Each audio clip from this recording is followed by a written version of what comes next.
小强。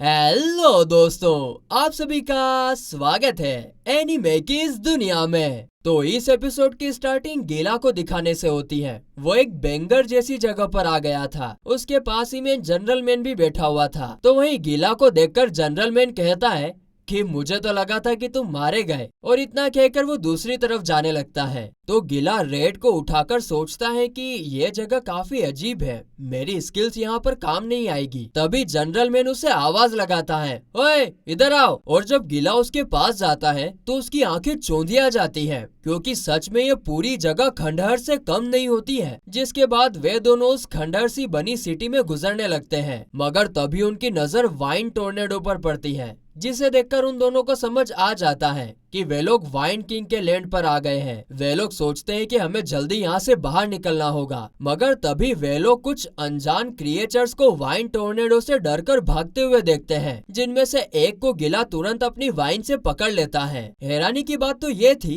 कि वो क्रिएचर गिला को पहचानता था और वो उसे गद्दार कहकर बुलाता है। वो कहता है कि तुम्हारी वजह से हम लोगों का ये हाल हुआ है, तुमने एंशिएंट बिल्डिंग के रूल्स तोड़े हैं और उनका कर्ज हम पर भी आ गया। और ये सुनकर गिला को सब समझ आ जाता है कि वो क्रिएचर्स और कोई नहीं बल्कि स्टॉर्म राइडर्स हैं। और तभी वहाँ पर और क्रिएचर्स आ जाते हैं और कहते हैं कि जल्द यहाँ से भागो, वे लोग आ रहे हैं। ये सुनते ही जो बंधा हुआ क्रिएचर्स था वो तुरंत अपने आप को आजाद करके वहाँ से भाग निकलता है, मगर तभी उन दोनों के ऊपर कोई जोरदार अटैक करता है। लेकिन जनरल मैन की गार्डियन स्पिरिट गोरिल्ला उन लोगों को बचा लेता है। यहाँ पर हमें पता चलता है कि ये हमला करने वाला एक टकला लड़का और सांप जैसी लड़की थी। आगे वो लड़का इन दोनों को देखकर कहता है कि तुम लोग हमारी हंटिंग के बीच में आ रहे हो, जिस पर जनरल मैन कहता है कि मैं बीच में तो नहीं आ रहा, लेकिन तुम लोग इन मासूम से क्रिएचर्स पर अटैक कर रहे हो, तुम्हें शर्म नहीं आ रही। ये सुनते से ही वो लड़की जनरल मैन पर अचानक से अटैक कर देती है। वो तो सही टाइम पर गिला उस लड़की के मुंह पर लात मारकर जनरल मैन को बचा लेता है और वो कहता है कि ये दोनों वाइन किंग के लिए काम करते हैं और मुझे उससे एक पुराना हिसाब चुकाना है, और इसीलिए वो तुरंत अपनी गार्डियन स्पिरिट के साथ मर्ज हो जाता है इन दोनों को मजा चखाने के लिए। और फिर इन दोनों पार्टियों के बीच घमासान फाइट होती है, एकदम शानदार वाली। और इसी दौरान जनरल मैन को समझ आता है कि वो दोनों सिर्फ लॉन्ग डिस्टेंस अटैक में ही माहिर हैं, और इसीलिए इसके तुरंत बाद वो दोनों उनके करीब जाकर उनसे फाइट करने की कोशिश करते हैं। लेकिन एक पॉइंट पर आकर गिला पर वो आदमी अपनी तलवार से अटैक करने वाला था कि जनरल मैन उसे अपनी पावर से पत्थरों के बीच कैद कर लेता है। और फिर इस मौके का फायदा उठाकर गिला तुरंत उसे एक जोरदार पंच मारता है, जिसके कारण उस लड़के के मुंह से खून निकलने लग जाते हैं। और यह देखकर वो लड़की सहम जाती है और तभी पीछे से कोई उसके ऊपर अटैक कर देता है, और फिर इसी तरह इन दोनों को बंदी बना लिया जाता है। साले कबूतरी है। लेकिन उस लड़के की अकड़ अभी भी खत्म नहीं हो रही थी। वो कहता है कि तुम्हारी ऐसा करने की हिम्मत भी कैसे हुई, हमसे पंगा लेना मतलब वाइन किंग से पंगा लेना। इससे पहले कि वाइन किंग यहाँ पर आ जाए, हमारे सामने झुककर हमसे माफी मांगो, शायद हम तुम्हें माफ कर दें। तभी जनरल मैन पास में पड़ी मिट्टी उठाता है और उसके मुंह में फेंक देता है, क्योंकि वो उसकी बातों से तंग आ चुका था। तभी गिला वहाँ पर ढेर सारी लकड़ियाँ लेकर आता है। वो इन दोनों को जलाकर खत्म करने के मूड में था और इसीलिए वो तुरंत आग जलाकर उनकी तरफ भी फेंकता है। लेकिन जनरल मैन उसे रोक लेता है और कहता है कि हमें इन लोगों की जरूरत पड़ेगी वाइन किंग के बारे में और जानने के लिए। तभी वहाँ पर वो छोटे से क्रिएचर कहते हैं कि अगर तुम्हें वाइन क्रिएचर के बारे में जानना है तो तुम्हें हम बता सकते हैं। हाँ बताओ बताओ, चलो बताओ, जल्दी से बताओ। और फिर वो लोग स्टोरी बताना स्टार्ट करते हैं कि स्टॉर्म राइडर गांव के प्रोटेक्टर्स एंशिएंट बिल्डिंग के फॉरेस्ट को प्रोटेक्ट किया करते थे। लेकिन एक दिन गांव में गिला आया और उसके आते ही गांव वाले को अनसीन घोस्ट दिखने लगे, और इसीलिए उन्होंने गिला को तुरंत अपने गांव से बाहर निकाल दिया। लेकिन उसी सेम रात गिला गांव में वापस आया और कुछ इम्पोर्टेंट जड़ी बूटियां लेकर फॉरेस्ट के अंदर चला गया। हम गांव के प्रोटेक्टर्स उसके पीछे गए, लेकिन अगले ही दिन हमने अपने आप को वाइन लैंड पर पाया, और ये सब हुआ गिला की वजह से, जिसे बाद में फॉरेस्ट का जनरल बना दिया गया। जिस पर गिला गुस्से में कहता है कि मैं भी कोई खुश नहीं था, जनरल मैन बनना मेरे लिए काफी ज्यादा मुश्किल रहा, क्योंकि मैं फॉरेस्ट के बाहर नहीं जा सकता था सिर्फ और सिर्फ किंग के कर्ज के कारण।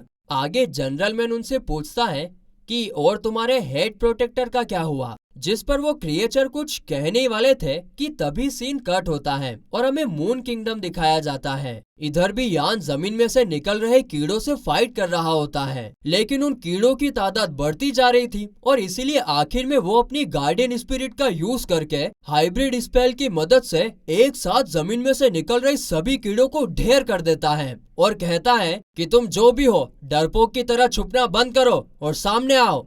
अब ये सुनकर मून किंग सामने आता है तो वहीं उसे देखकर यान कहता है कि कब तक अपनी इन पपेट्स का इस्तेमाल करोगे, मैदान में उतरो, चलो दो दो हाथ करते हैं। जिस पर मून किंग एकदम शांति से कहता है कि जब मेरे पास पपेट्स है तो मैं खुद मैदान में क्यों उतरूं। और इतना कहते ही वो वहां पर ढेर सारे यान के जैसे दिखने वाले पपेट्स क्रिएट करता है। अब इनके साथ यान पूरी हिम्मत करके लड़ना शुरू करता है और उन लोगों को एक एक करके खत्म करने लगता है। इसी दौरान मून किंग की नजर यान की लॉकेट पर पड़ती है, जिससे उसे उसकी सिस्टर की याद आती है और इसीलिए वो यान से कहता है कि मैं तुम्हें 3 चांस देता हूँ। अगर इन 3 चांसेस में तुमने मुझे टच कर लिया तो मैं तुम्हारी सिस्टर के बारे में तुम्हें जरूर बताऊंगा। और ये सुनते ही यान तुरंत मून किंग पर अपनी वाइंड पावर से अटैक कर देता है। मून किंग बहुत शांत और बहुत ज्यादा पावरफुल है हाँ, और इसीलिए मून किंग काफी आसानी से बचकर कहता है कि तुम्हारा फोकस सही जगह पर नहीं है। और ये सुनते से यान हवा की तेजी से एक बार फिर मून किंग के ऊपर एक के बाद एक अटैक करने लगता है, लेकिन मून किंग सच में बहुत पावरफुल होता है। वो उससे ज्यादा स्पीड से एक जगह से दूसरी जगह पर ट्रेवल करके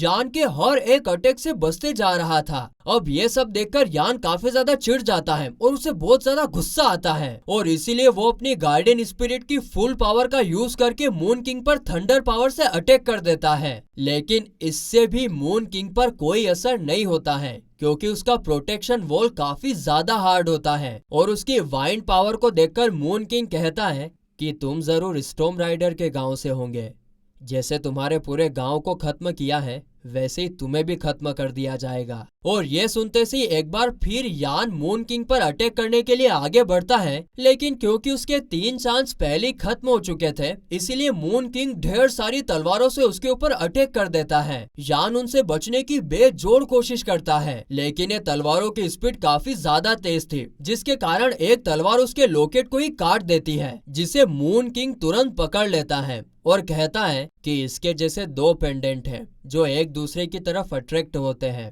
है ना। लेकिन यान इसे अनसुना कर एक बार फिर उसके ऊपर अटैक करने की कोशिश करता है, जिसे देखकर मून किंग, जिसकी आंखें अभी तक बंद थी, वो अपनी आंखें खोलता है और उसके देखने मात्र से ही यान अगले ही पल पत्थर का बनने लगता है। और मून किंग कहता है कि अफसोस, तुम अब तुम्हारी सिस्टर को कभी नहीं देख पाओगे क्योंकि अब वो तुम्हारी सिस्टर नहीं रही, ना ही कोई इंसान और ना ही कोई क्रिएचर। तभी दूसरी तरफ वाइल्ड लैंड पर वाइंड किंग अपीयर होती है, जो कि और कोई नहीं बल्कि यान की सिस्टर ही होती है। तभी सीन कट होता है और हमें फूलों का बागीचा यानी फ्लावर लैंड दिखाया जाता है, जहाँ पर ली पूछता है कि स्काई आखिरकार तुम हो कौन, जिस पर स्काई जवाब देता है कि मैं फ्लावर किंग हूँ जिसे तुम ढूंढ रहे थे। जिसके बाद स्काई ली और शियालिंग को अपने घर पर लेकर आता है और ली के पूछने पर स्काई बताता है कि शियालिंग एकदम ठीक है, घबराने की कोई बात नहीं। आगे ली स्काई से पूछता है कि बाकी तीनों किंग्स ने तुम्हें यहाँ पर सील क्यों किया था, जिस पर स्काई अपनी स्टोरी बताने लगता है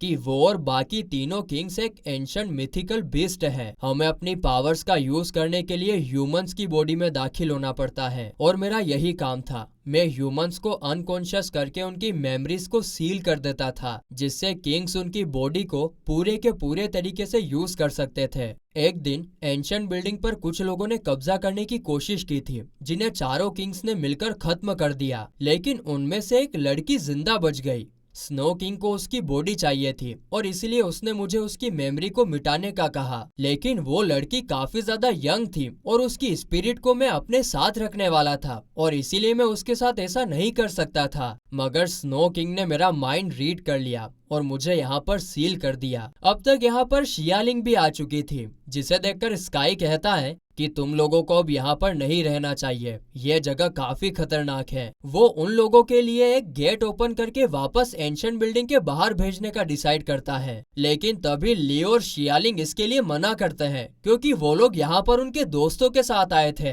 जो कि अभी तक उन्हें मिले नहीं है। और इस पर स्काई एक बटरफ्लाई को टच कर कर कहता है कि हाँ, बाकी के किंगडम में से उसे कुछ ह्यूमंस की प्रेजेंस फील हो रही है। और ये सुनकर ली उससे रिक्वेस्ट करता है कि प्लीज उन दोनों को वहां पर भेज दे, जिस पर स्काई उनसे पूछता है कि क्या तुम्हारे वो दोस्त इस रिस्क के लायक है। जिस पर शियालिंग कहती है कि हाँ, हम लोगों ने सब कुछ एक साथ सहा है और मुसीबत के टाइम एक दूसरे के काम आए हैं, तो हम उन्हें बचाने जरूर जाएंगे। और ये सुनकर स्काई उन्हें वहां पर भेजने के लिए मान जाता है।